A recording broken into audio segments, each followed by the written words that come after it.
Hello, this is Robert from DSP Plug. I've made a few claims.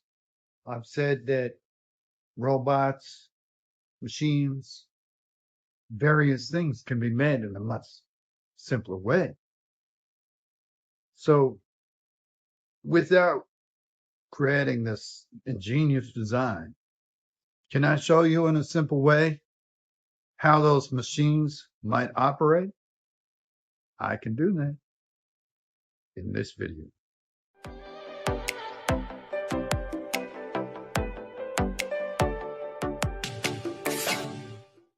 What do you see on the ground? What you see is steel tubes, and these are specifically for a curtain rod.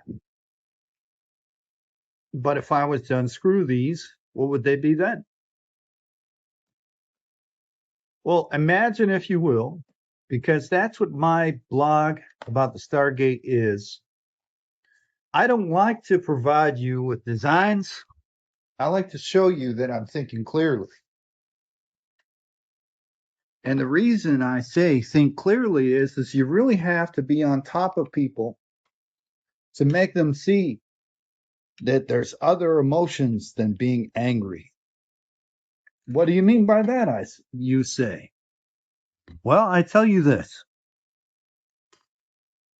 I tell you distinctly that the reason I'd explained that I'd had a hard go when I was a child was because I respect both my birth parents and my adopted parents.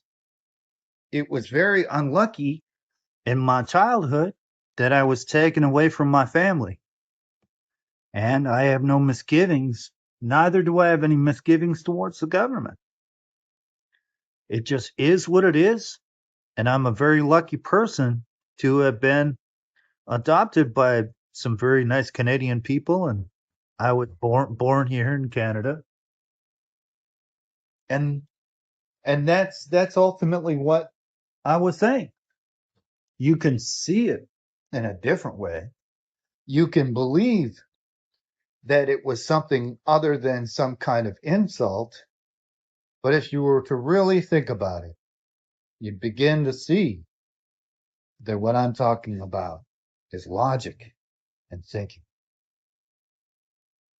Now I have the caps of these tubes off.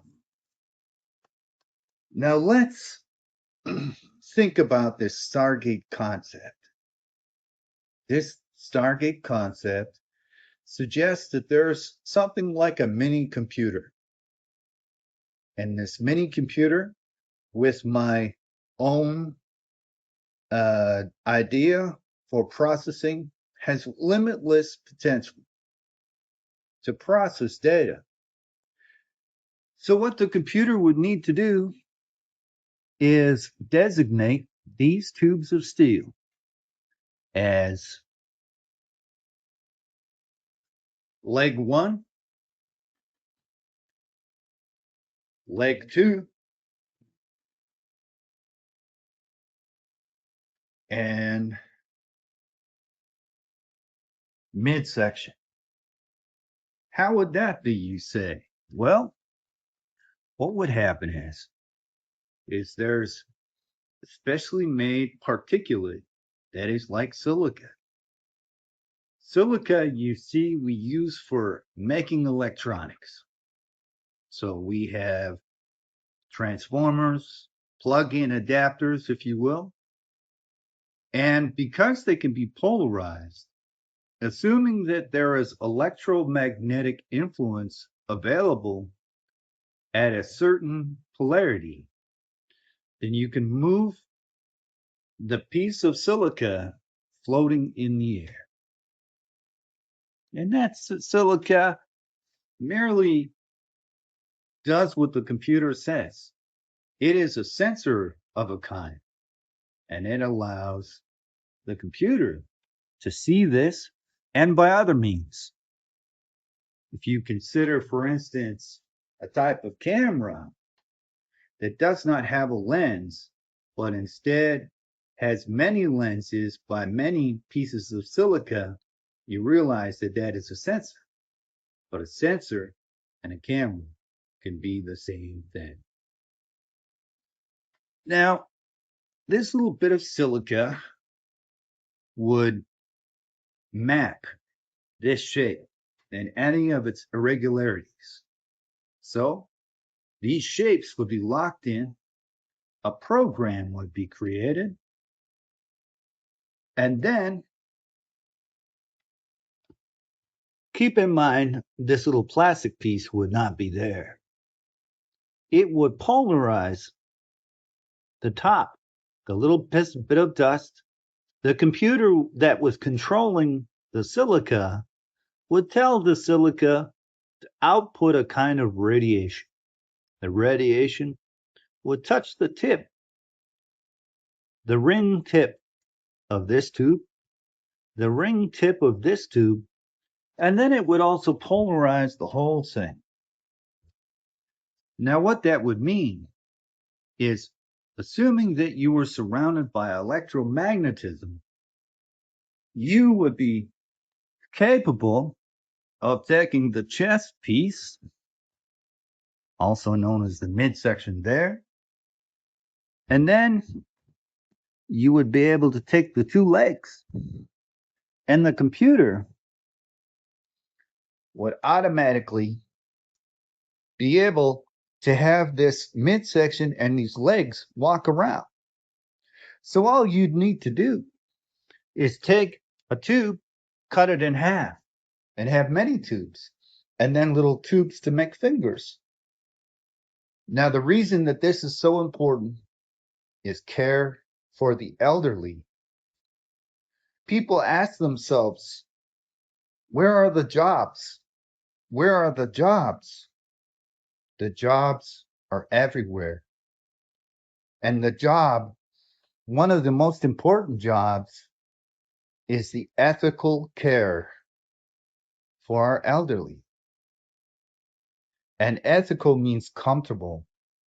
Technology like this allows an elderly person, keeping in mind that I've already come up with electromagnetic means of making a paralyzed person be able to walk. But this thing can be a helper. This thing would only cost maybe $1. And then you would be paying for the computer to process the logic required to move it around the house as if it were a human being. Because this costs nothing, this is an unpaid worker. This unpaid worker can cook for you, clean for you, walk with you, talk with you.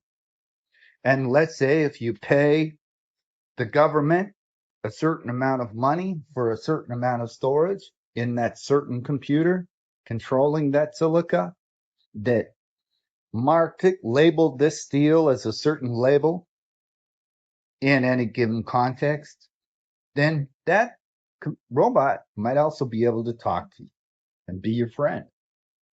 Why not? How many times have people asked why jobs do not exist, but we forget about the elderly, and we also realize how expensive it is to hire somebody and to pay them to do all of these things. So this might be a nurse or a maid for a poor person who doesn't have the money to be paying someone. Because in all honesty, a population plan like the RIM, the elderly become one of the most tangible assets in the world. In all the world, it would make just as much money as industry. And if we had a large population, there would be no ends of jobs. It would not only be jobs for the academics, for the thinkers, for the clear thinkers, for the people who are trying their best to dream up what we can do with technology. But moreover, It would allow us to ensure our elderly were properly cared for. A robot like this can make anything from scratch. A robot like this realizes that if all you have is carrots or celery, that robot might even be able to make pasta out of carrots and celery. And furthermore, if there were anything that you disregard that is unhealthy, this robot can help lead you towards the right path. Is this such a bad idea? Is a robot that can facilitate this such a bad idea? Are computers and technology and thinking clearly so evil?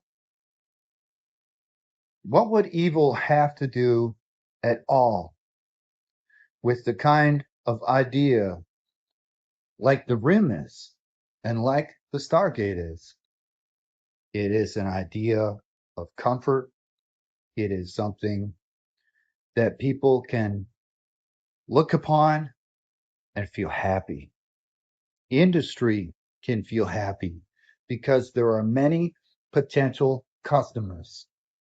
And right now, the world is beginning to see that with an industrial giant like Asia, who keeps making things, there starts being billions of stored products, products in storage, stored away that will never be used.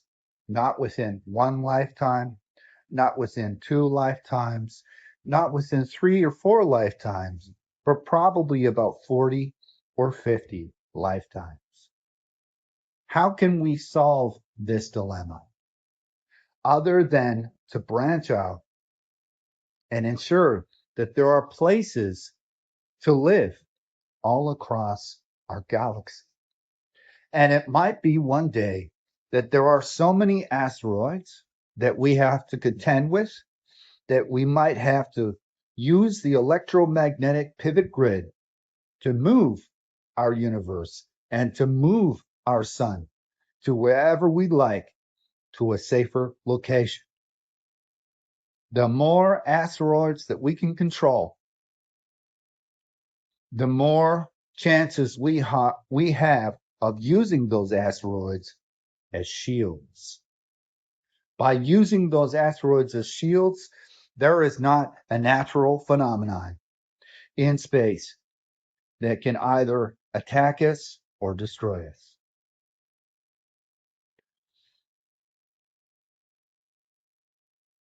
But how cheap would that be?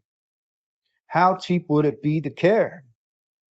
Not only would it be cheap, it would be very profitable. And how do you make an elderly person profitable? You make it easier to spend their money. And the only way that they're going to spend their money is if everything is cheap for them. They buy their groceries, or the robot does. They have a car. They have a way to get around. They have a place to live. And their expenses are not extraordinary.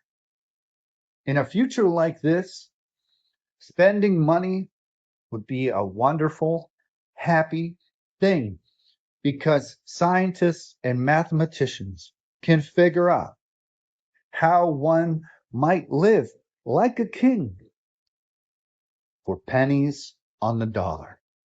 This is Robert from DSP Plug explaining to you the future of simplicity and the genius of clear thinking. Thank you.